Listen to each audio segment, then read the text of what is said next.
চূড়ান্ত ক্রিকেট প্রতিযোগিতায় দর্শকদের ভিড় রাজনগরে। মঞ্চে অতিথি ও বিশিষ্টজনেরা।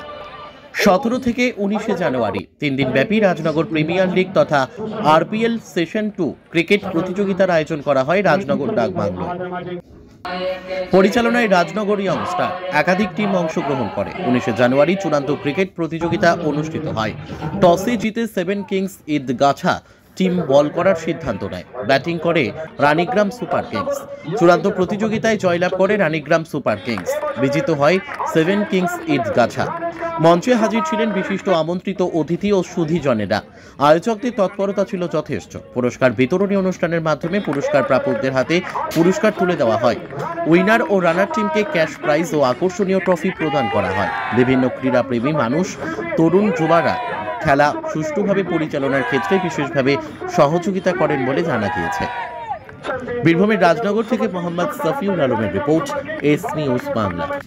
এখন আমাদের গ্রামাঞ্চলে বিশেষ করে খেলাধুলা যেভাবে উঠে যাচ্ছে বা এই মোবাইলের প্রতি একটা নেশা, এই নেশাটাকে দূর করার জন্য আমরা চাই নতুন জেনারেশন সবাই গ্রাউন্ডে আসুক, ফিল্ডে আসুক, খেলাধুলা করুক। এটার জন্য আমাদের এটা খুব অল্প একটা প্রচেষ্টা করছি আমরা আমাদের সমস্ত ছেলেদেরকে নিয়ে, সমস্ত সহকর্মীদের নিয়ে, এবং কাকাদের সহযোগিতায় বয়োজ্যেষ্ঠ যারা আছে, যারা খেলাপ্রেমী আছেন, তাদের সমস্ত রকম সহযোগিতা আমরা পেয়েছি এবং কামনা করি ভবিষ্যতে ওনাদের সহযোগিতা যাতে এইভাবে আমাদের পাশে থাকে।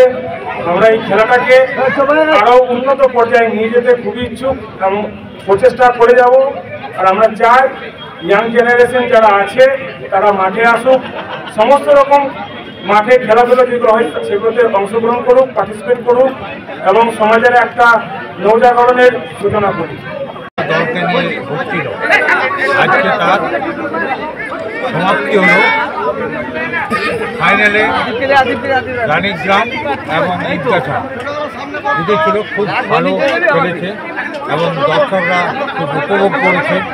এই আরপিএলের খেলা যে আমি 3 দিন ধরে দেখছি, 2 দিন এসেছি, 3 দিন এই যে খেলা, আমি দীর্ঘদিন এই সঙ্গে আছি, খেলার সঙ্গে যুক্ত আছি, কিন্তু এত ক্রিকেট খেলা, এত দর্শক আমি জীবনে কোনোদিন দেখিনি। রায়নগর ব্লক সত্যিই খুব ভালো খেলা হয়েছে বলেই এত দর্শক ক্রীড়াপ্রেমীরা এসেছে, উপভোগ করেছে এবং শেষ অবধি ছিল।